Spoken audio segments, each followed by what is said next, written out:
முகமதின் தலைமையகத்தில் உள்ள கட்டிடத்தில் நடத்தப்பட்ட தாக்குதலில் மசூத் அசாரின் குடும்பத்தைச் சேர்ந்த 14 பேர்கள் கொல்லப்பட்டிருப்பதாக இப்போது தகவல்கள் வெளியாகி இருக்கிறது.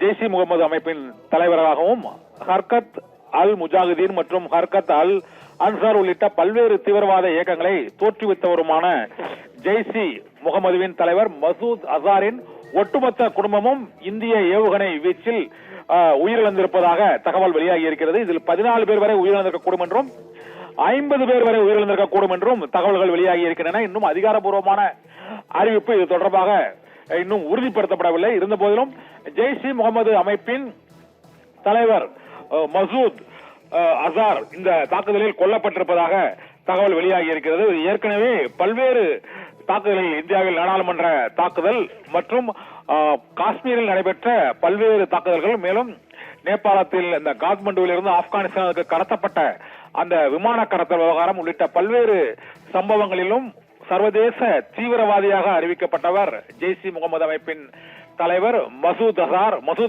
இந்த தாக்குதலில் கொல்லப்பட்டிருப்பதாக வெளியாகியுள்ள தகவலை தொடர்ந்து அவரது குடும்பத்தினர், அவரது சகோதரர் அப்துல் ரவாப் அசாரும் இந்த தாக்குதலில் கொல்லப்பட்டிருக்கிறார். மேலும் அந்த குடும்பத்தில் அவரோடு தங்கியிருந்த மற்ற குடும்பத்தினர் 14 பேரும் கொல்லப்பட்டிருப்பதாக கூறப்படுகிறது. இதனால் ஜெய்ஷ் இ முகமது அமைப்பின் தலைவர், முக்கிய தலைவர் மசூத் அசாரின் ஒட்டுமொத்த குடும்பமும் இந்த இந்திய ஏவுகணை தாக்குதலில் அவர்கள் ஒட்டுமொத்தமாக அந்த வீடே தரைமட்டமாகி இருக்கிறது. இதே போல ஜெய்ஷ் இ முகமதின் அந்த தலைமை அலுவலகமும் இந்த தாக்குதலில் முழுவதுமாக அது இடிந்து விழுந்திருக்கிறது. இதனால் இந்த இடிபாடுகளுக்குள் சிக்கி ஒரு 50க்கும் மேற்பட்டோர் அந்த ஜெய்ஷ் இ முகமது அமைப்பின் தலைவர் மசூத் அசாரின் இல்லம் மற்றும் அந்த ஜெய்ஷ் இ முகமதின் தலைமை அலுவலகம் ஆகியவற்றில் மசூத் அசாரின் குடும்பத்தினர் மற்றும் அவருக்கு ஆதரவாளர்கள் மற்றும் அந்த அமைப்பை சேர்ந்தவர்கள் என 50க்கும் மேற்பட்டோர் அந்த பகுதியிலேயே பாகிஸ்தானின் பஞ்சாப் மாகாணத்தில் உள்ள பஹவல்பூர் என்ற இடத்தில் நடத்தப்பட்ட இந்த தாக்குதலில் ஒட்டுமொத்தமாக ஜெய்ஷ் இ முகமது அமைப்பின் முழுமையான அந்த அமைப்பின் அலுவலகம், அவரது குடும்பத்தினர் உள்ளிட்ட அனைவரும் தாக்கப்பட்டிருக்கலாம் என்று கொல்லப்பட்டிருக்கலாம் என்ற தகவல் வெளியாகி இருக்கிறது.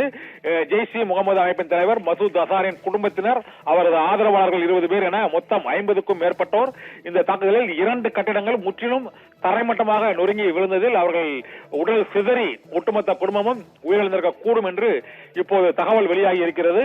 இது தவிர ஜெய்ஷ் இ முகமது தவிர மற்ற தீவிரவாத அமைப்புகளின் தலைமையகங்களிலும் பல்வேறு தாக்குதல்கள் தொடர்ந்து நடைபெற்று வரக்கூடிய நிலையில் மற்ற அமைப்புகளின் முக்கிய தளபதிகள் மற்றும் அந்த தீவிரவாத அமைப்புகளுக்கு பயிற்சி அளித்த பல்வேறு அமைப்புகளின் முக்கிய தலைவர்களும் இந்த தாக்குதல்களில் கொல்லப்பட்டிருக்கலாம் என்று தெரிய வருகிறது. இன்னும் சற்று நேரத்தில் இந்த கொல்லப்பட்டவர்களின் விவரம் பட்டியல் வெளியாகும் என எதிர்பார்க்கப்படுகிறது. பானு.